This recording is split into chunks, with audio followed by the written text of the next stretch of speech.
Oi, gente, está no ar mais uma edição de O Gol nas Américas, aqui pelo canal de YouTube de ogol.com.br. No programa de hoje, a gente destaca o que vem por aí na quinta rodada da fase de grupos da Libertadores e também da Sul-Americana. No Radar o Gol, o atacante uruguaio do Nacional de Montevidéu, que vem se destacando na Conmebol Libertadores. No quadro Memória, a gente vai resgatar um técnico colombiano que foi durante muito tempo o recordista de vitórias na Conmebol Libertadores. E a gente vai falar também de um time zicado que jogou 4 finais de Libertadores e não ganhou nenhuma. Tudo isso agora em O Gol nas Américas. E a quinta rodada da Conmebol Libertadores está chegando e é hora de decisão para muitos brasileiros que estão envolvidos na competição. Na terça-feira, 13 de maio, a gente vai ter às 9h30 da noite, no Castelão, Fortaleza contra Atlético Bucaramanga pelo Grupo E. Nesse grupo, o Racing e o Fortaleza somam 7 pontos, o Atlético Bucaramanga tem 5 e o Colo-Colo com 2, só mesmo com um milagre pode ir adiante.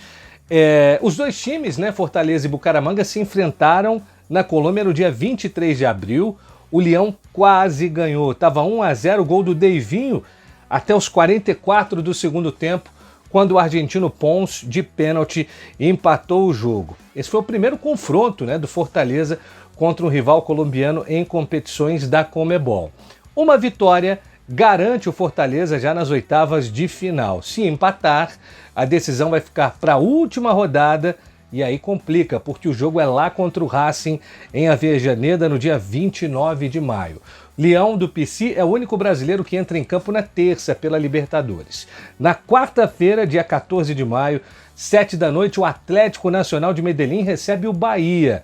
O Nacional de Medellín, bicampeão da Libertadores, vem de uma vitória excelente, 3-1 em cima do Internacional e vai tentar manter o embalo. Afinal de contas, ele vem com 100% de aproveitamento em casa e ultrapassou com o Inter com a vitória na quarta rodada da fase de grupos. A situação do grupo é a seguinte: Bahia com 7, Atlético Nacional com 6, o Internacional tem 5 pontos e o Nacional de Montevidéu aparece com 4. E o detalhe é o seguinte: contra o Nacional do Uruguai, o Rogério Ceni sofreu a sua primeira derrota como técnico na Conmebol Libertadores. Eram 15 jogos de invencibilidade, 7 vitórias, 8 empates.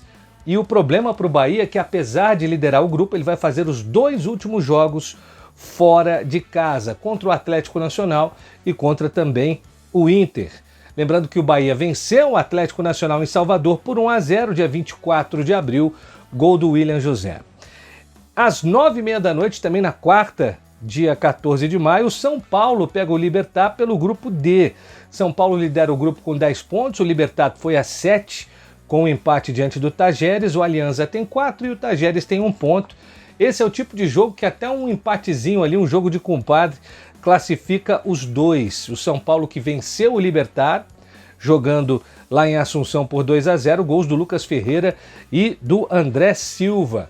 Se o Rogério Ceni perdeu a invencibilidade dele na Libertadores como técnico, o Subeldia sustenta aí uma invencibilidade longa, nunca perdeu um jogo de Libertadores dirigindo o São Paulo. Até agora 12 partidas, 7 vitórias e 5 empates. Também na quarta-feira, 9h30 da noite, tem o Botafogo contra o Estudiantes de La Plata pelo Grupo A. O Estudiantes é o líder da competição nesse Grupo A com 9 pontos. A Universidade de Chile tem 7, o Botafogo aparece com 6 e o Carabobo tem 1 ponto. O Botafogo faz os 2 últimos jogos em casa. No dia 23 de abril, lá em La Plata, o Botafogo perdeu do Estudiantes por 1-0 naquela falha bizonha do John, um chute do Guido Carrillo de longe, despretensioso. E o Botafogo na Libertadores contra times argentinos, 5 jogos, 2 vitórias do Fogão, 3 derrotas. Curioso é que nesses jogos sempre o mandante acabou vencendo o jogo. Também na quarta-feira, às 7 da noite, aliás, na quinta-feira, 7 da noite, dia 15 de maio, o Palmeiras já classificado tranquilão, líder do Grupo G, único time com 100% de aproveitamento na Libertadores, vai receber o Bolívar. O Palmeiras tem 12 pontos, o Cerro tem 4, o Sporting Cristal 4 e o Bolívar 3. Nesse grupo, a luta vai ser para ver quem vai ficar com a segunda vaga. O Palmeiras, que ganhou do Bolívar jogando lá em La Paz por 3-2 no dia 24 de abril, um jogo duro. Palmeiras abriu 2-0, Flaco, Estevão, Fábio Gomes brasileiro empatou 2-2, mas aí o Maurício e a sua estrela brilharam para dar a vitória ao Verdão. E aí o grupo da morte reaparece na quinta-feira, 7 da noite, em Montevidéu, Nacional e Inter. Nesse grupo em que o Nacional reviveu depois de ganhar do Bahia lá em Salvador, 4 pontos, e pode ultrapassar o Inter, que tem 5, se ganhar esse jogo no Gran Parque Central. É um confronto com muita história, né? Vai ser o 14º confronto entre eles. São 5 vitórias coloradas, 6 empates e 2 derrotas. E o jogo, o primeiro encontro entre eles nessa Libertadores, já foi épico. O Inter começou perdendo por 3-0, foi buscar o empate 3-3, num jogo muito doido. Então prepare-se, quinta, 7 da noite, vem outro jogão por aí, muito provavelmente. Quinta-feira de decisão para o Flamengo, que às 9h30 da noite é ganhar ou ganhar contra a LDU de Quito. A situação do grupo é a seguinte: a LDU lidera com 8 pontos, saldo positivo de 3. Central Córdoba com 8 pontos, saldo positivo de 2. Flamengo tem 5, saldo 0. E o Deportivo Táchira ainda não somou pontos. Em confrontos anteriores pela Libertadores, 5 jogos, 2 vitórias do Flamengo, 2 empates, só 1 derrota. Flamengo contra Equatorianos, jogando no Rio, 10 jogos, 9 vitórias, só 1 empatezinho. E adivinha qual foi o time que pontuou do Equador jogando no Rio pela Libertadores contra o Mengão? Pois é, foi a LDU, empate em 2-2 na fase de grupos de 2021. E agora a rodada da Sula, a quinta, para ver se o Brasil acorda na competição. Afinal de contas, nenhum dos 7 representantes brasileiros conseguiu ganhar uma partida sequer na última rodada. Terça-feira, 7 da noite, 13 de maio, o Grêmio recebe o Godoy Cruz pelo grupo D. Nesse grupo, os argentinos lideram com 10 pontos, o Grêmio tem 8, o Atlético Grau tem 2 e o Sportivo Luquinho tem 1 pontinho. É praticamente classificado já o Grêmio, o empate, aquele joguinho de compadre, resolve para os dois. Só que tem um detalhe: diferentemente da Libertadores, na Sula, quem for o primeiro do grupo já avança para as oitavas, enquanto o segundo tem que jogar um playoff contra um terceiro colocado da fase de grupos da Libertadores. Por isso, o jogo deve ser quente. No dia 24 de abril, eles já se enfrentaram lá em Mendoza. O jogo acabou empatado 2-2. O Vasco, às 9h30 da noite, vai até La Fortaleza, na grande Buenos Aires, pegar o Lanús para tentar apagar o vexame, quando foi goleado por 4-1 pela Academia Puerto Cabello da Venezuela. Nesse grupo, que é o grupo G, o Lanús soma 8 pontos, o Vasco tem 5, os venezuelanos do Puerto Cabello têm 4, assim como o Melgar do Peru. O grupo está completamente aberto. Lembrando que Vasco e Lanús, quando se enfrentaram em 22 de abril em São Januário, o jogo acabou em 0-0. E esse vexame, esse 4-1 para Puerto Cabello, foi simplesmente a pior derrota de um time brasileiro para um time da Venezuela na história das competições da Conmebol. Foi a primeira vez que um time do Brasil sofreu 4 gols. Já na quarta-feira, dia 14, 7 da noite, o Fluminense recebe o União Espanhola do Chile pelo grupo F. Nesse grupo, depois que o Fluminense perdeu na Bolívia, ele perdeu também a liderança, que agora é do Once Caldas, 9 pontos, o Flu tem 7, o Gualberto Villarroel San José da Bolívia tem 4, e com 2 pontos, o União Espanhola já está praticamente fora. No Chile, no dia 23 de abril, o Flu quase perdeu o jogo, estava 1-0 para a equipe chilena, quando o Nonato empatou aos 48 do segundo tempo, fazendo 1-1 no jogo em que o Fluminense utilizou reservas. 9h30 da noite tem Cerro Largo do Uruguai e Vitória pelo grupo B. Nesse grupo, a Católica do Equador lidera com 10 pontos, o Cerro Largo tem 4, Vitória e o Defensa e Justiça da Argentina somam 3 pontos.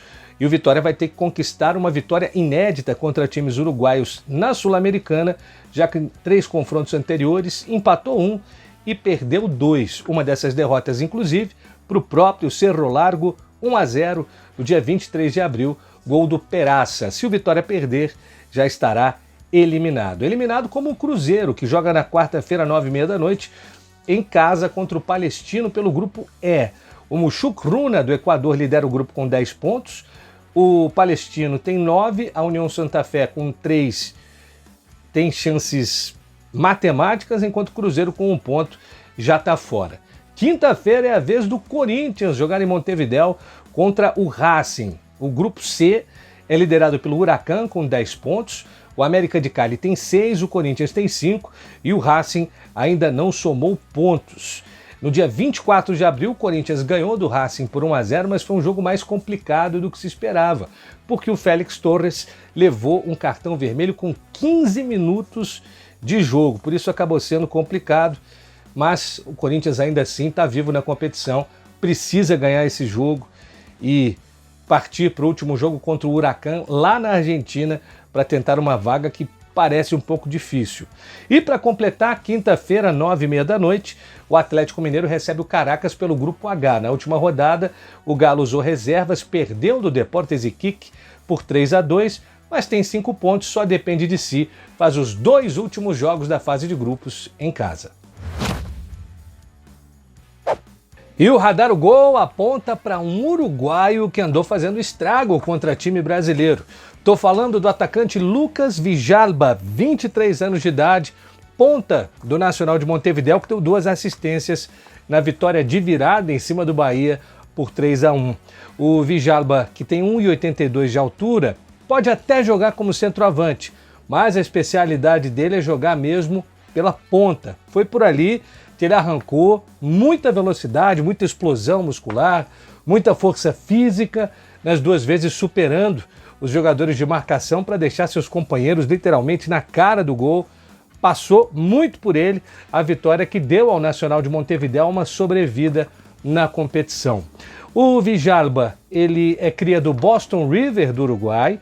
De lá ele passou pelo Tacuarembó e estava, antes de chegar ao Nacional, no Montevidéu City Torque, clube que pertence ao Grupo City, que vendeu o jogador ao Nacional de Montevidéu por 800 mil euros. Se ele continuar jogando como está jogando, acho que não vai ficar muito tempo atuando no futebol uruguaio, não. Você sabe dizer qual é o time que jogou mais finais de Libertadores sem conseguir conquistar a competição? Embora o recorde de vice-campeonatos seja do Boca Juniors, que perdeu 6 das 12 finais que disputou, o time mais zicado da história das finais da competição sul-americana é o América de Cali. Sim, os colombianos foram a 4 finais e perderam todas. A mais recente foi em 1996, quando acabaram derrotados pelo River Plate. Mas, na década anterior, na década de 80, o América de Cali jogou 3 finais seguidas e conseguiu perder as 3. A primeira foi em 1985, contra o Argentinos Júniors. Naquela ocasião, cada time venceu uma partida, foi disputada uma terceira decisão e depois de um empate de 1-1, o jogo foi para os pênaltis e nos pênaltis o Vida G defendeu o pênalti do Anthony de Ávila e o título ficou com a equipe da Argentina. Em 86, outra final do América de Cali contra um rival argentino, dessa vez contra o River Plate, que foi absoluto, levou a melhor em 2 partidas apenas. A mais doída de todas essas finais foi em 1987. O América de Cali pegou o Peñarol, ganhou o primeiro jogo, perdeu o segundo, foi disputada uma terceira partida, onde ele dependia apenas de um empate, já que tinha conseguido o saldo de gols melhor nos 2 primeiros jogos. No último lance da prorrogação, a 8 segundos do apito final, Diego Aguirre, hoje o técnico do Peñarol, foi quem foi lá e guardou o gol que deu ao Peñarol seu mais recente título de Libertadores, o 5º título continental para a equipe do Uruguai. Esse time do América de Cali, embora seja associado a pé frio na Conmebol Libertadores, fez história ao longo da década de 80 no futebol colombiano. Era um timaço. Tinha no gol o Julio Falcione, que era um goleiro nascido na Argentina, jogou as 3 finais, inclusive. Assim como ele, outros jogadores participaram desses 3 jogos decisivos.